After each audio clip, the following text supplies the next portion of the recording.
तेरा वचन मेरे पाँवों के लिए दीपक है और मेरे मार्ग का उजियाला है।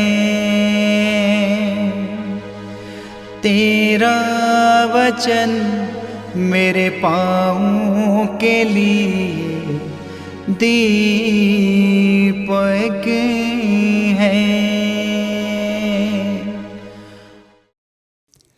3 नवंबर पहला पाठ फिलिपियों के नाम संत पौलुस का पत्र अध्याय 3 पद संख्या 3 से 8।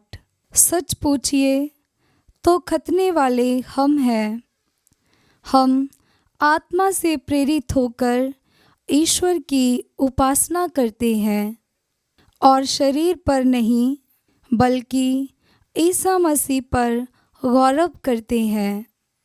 हालांकि मैं भी शरीर पर गौरव कर सकता हूँ। यदि कोई ये समझता है कि वह शरीर पर गौरव कर सकता है तो मैं और भी ऐसा कर सकता हूँ। 8वें दिन मेरा खतना हुआ था।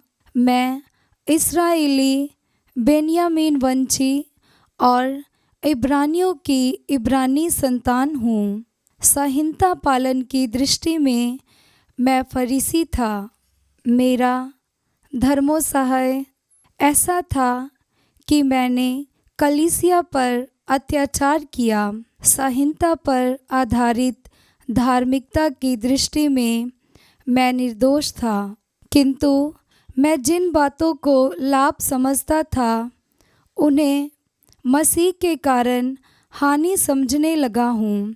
इतना ही नहीं, मैं प्रभु ईसा मसीह को जानना सर्वश्रेष्ठ लाभ मानता हूँ और इस ज्ञान की तुलना में हर वस्तु को हानि ही मानता हूँ। उन्हीं के लिए मैंने सब कुछ छोड़ दिया है और उसे कूड़ा समझता हूँ।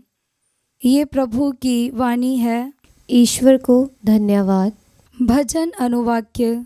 प्रभु को खोजने वालों का हृदय आनंदित हो।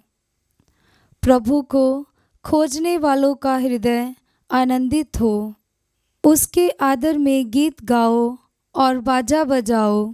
उसके सब चमत्कारों को घोषित करो। उसके पवित्र नाम पर गौरव करो। प्रभु को खोजने वालों का हृदय आनंदित हो। अनुवाक्य।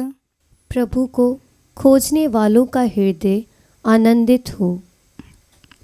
प्रभु और उसके सामर्थ्य का मनन करो। उसके दर्शनों के लिए ललायत रहो। उसके चमत्कार, उसके अपूर्व कार्य और उसके निर्णय याद रखो। अनुवाक्य। प्रभु को खोजने वालों का हृदय आनंदित हो। प्रभु भक्त इब्राहिम की संतति, याकूब के पुत्रों, प्रभु की चुनी हुई प्रजा, प्रभु ही हमारा ईश्वर है। उसके निर्णय समस्त पृथ्वी पर व्याप्त हैं। अनुवाक्य। प्रभु को खोजने वालों का हृदय आनंदित हो। जय घोष हालेलुया। अनुवाक्य। हालेलुया। प्रभु कहता है, थके मांदे और बोझ से दबे हुए लोगों, तुम सभी मेरे पास आओ और मैं तुम्हें विश्राम दूंगा। अनुवाक्य। हालेलुया। पवित्र सुसमाचार संत लूकस के अनुसार अध्याय 15 पद संख्या 1 से 10। ईसा का उपदेश सुनने के लिए नाकेदार और पापी उनके पास आया करते थे। फरीसी और शास्त्री यह कहते हुए भुनभुनाते थे, यह मनुष्य पापियों का स्वागत करता है और उनके साथ खाता पीता है। इस पर ईसा ने उनको यह दृष्टांत सुनाया, यदि तुम्हारे 100 भेड़ें हों और उनमें एक भी भटक जाए तो तुम लोगों में कौन ऐसा होगा जो 99 भेड़ों को निर्जन प्रदेश में छोड़कर ना जाए और उस भटकी हुई भेड़ को तब तक ना खोजता रहे जब तक वह उसे नहीं पाए।